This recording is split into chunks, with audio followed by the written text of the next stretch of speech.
Purposely. Your life, God's purpose. Listen at purposely.com. What's a large expense that had you sweating? For me, I think about our first house, which was very nerve-wracking to sign a contract for, or those large payments for student loans, which, praise God, we finally paid off. But also, I think about the time we went into one of those mattress stores, the kind that are usually a part of strip malls. And my husband and I went in, we wanted a new mattress, and the guy who worked there said, I have a mattress tester where you lay down and it'll tell you exactly what kind of mattress you need.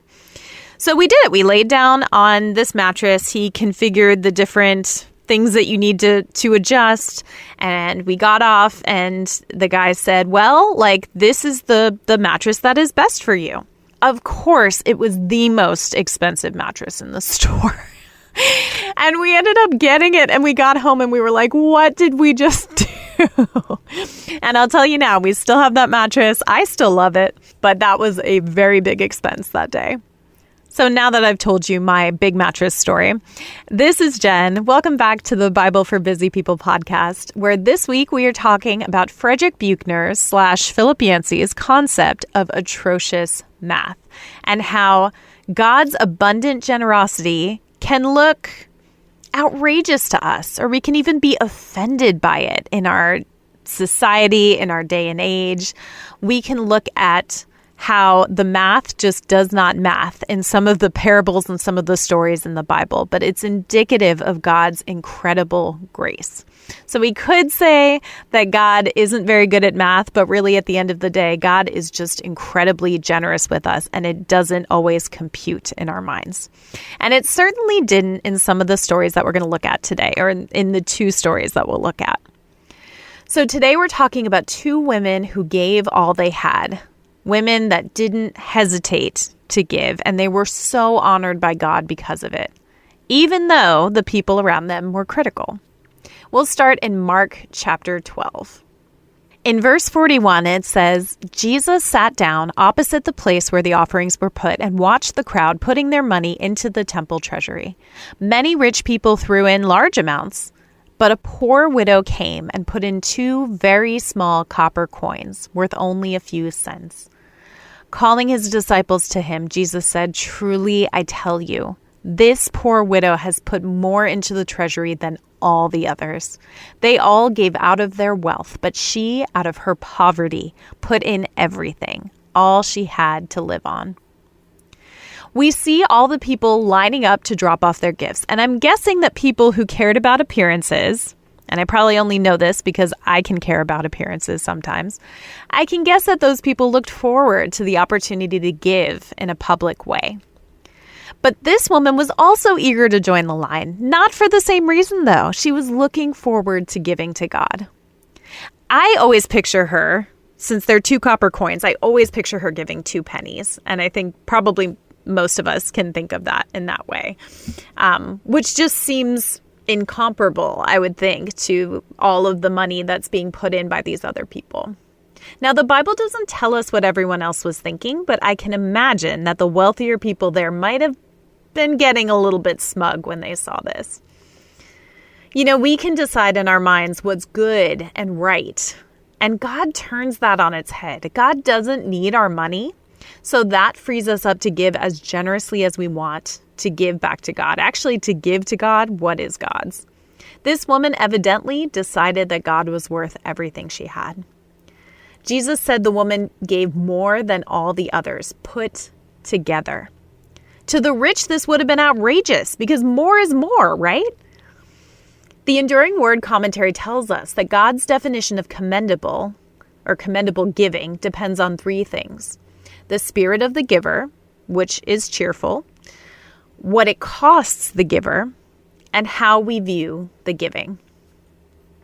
Another cheerful giver was the woman in Luke 7. In verse 36, it says, when one of the Pharisees invited Jesus to have dinner with him, he went to the Pharisee's house and reclined at the table. A woman in that town who lived a sinful life learned that Jesus was eating at the Pharisee's house, so she came there with an alabaster jar of perfume. As she stood behind him at his feet weeping, she began to wet his feet with her tears. Then she wiped them with her hair, kissed them, and poured perfume on them. When the Pharisee who had invited him saw this, he said to himself, if this man were a prophet, he would know who is touching him and what kind of woman she is, that she is a sinner. Jesus answers the thoughts that are going on in his head, and asks him this question. He basically says, look, if two people owed money to a money lender, and one of them has more money that's owed, who's going to love him more? I'm paraphrasing.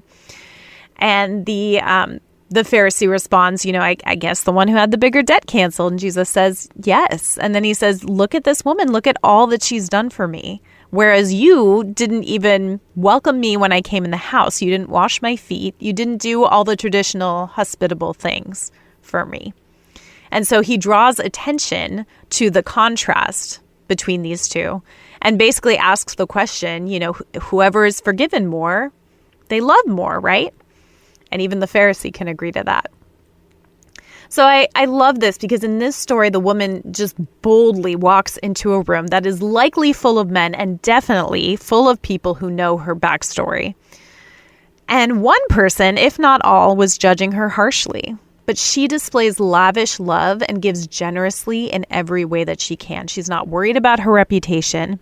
She's giving up what is probably an expensive perfume. She gives tears, she serves, and she honors Jesus. As Jesus, talks with the Pharisee more, we see that the Pharisee was focused on the sin, but Jesus was focused on the grace. And I want to go back to that question again because I think it's so important. Where Jesus says, two people owed money to a certain money lender. One owed him 500 denarii, the other 50. Neither of them had the money to pay him back, so he forgave the debts of both. Now, which of them will love him more? Simon replied, I suppose the one who had the bigger debt forgiven. You have judged correctly, Jesus said. But see, the important thing is, it's not the actual debt that you have. It's how much you think you're in debt or how much you believe that you've been forgiven of. The Pharisee didn't think he had to be forgiven of very much. He's kind of like, I'm good. And so he didn't really feel a need to be grateful or show gratitude to Jesus. But this woman, whatever she did, and we don't know what she did to have lived a sinful life, but she really, truly believed that she had been forgiven of much. And that was worth absolutely everything to her. Again, the Pharisee was focused on the sin. Jesus was focused on the grace. How does abundant grace prompt you to live? What do you think is too big of a sacrifice to make, and why? And how do we judge people who give generously? Do we feel like that's a waste? Do we feel like that's too much?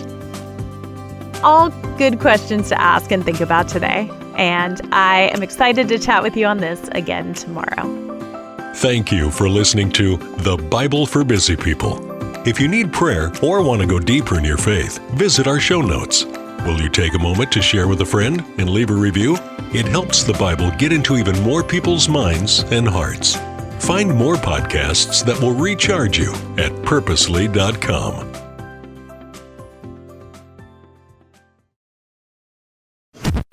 Thanks for listening. We just wanted to take a minute to let you know that just like you and your family, Purposely is also part of a family, the Krista Family of Ministries. Krista helps kids and teens learn and grow in their faith at King Schools and Miracle Ranch Camp. And Krista shares Jesus with people in the poorest, most remote places through World Concern. Krista Senior Living is a community of love and care, and Krista Media is a place of hope on the radio. God is changing lives through these 5 ministries, and Krista is on mission to share the good news of Jesus. To learn more, visit Krista.org.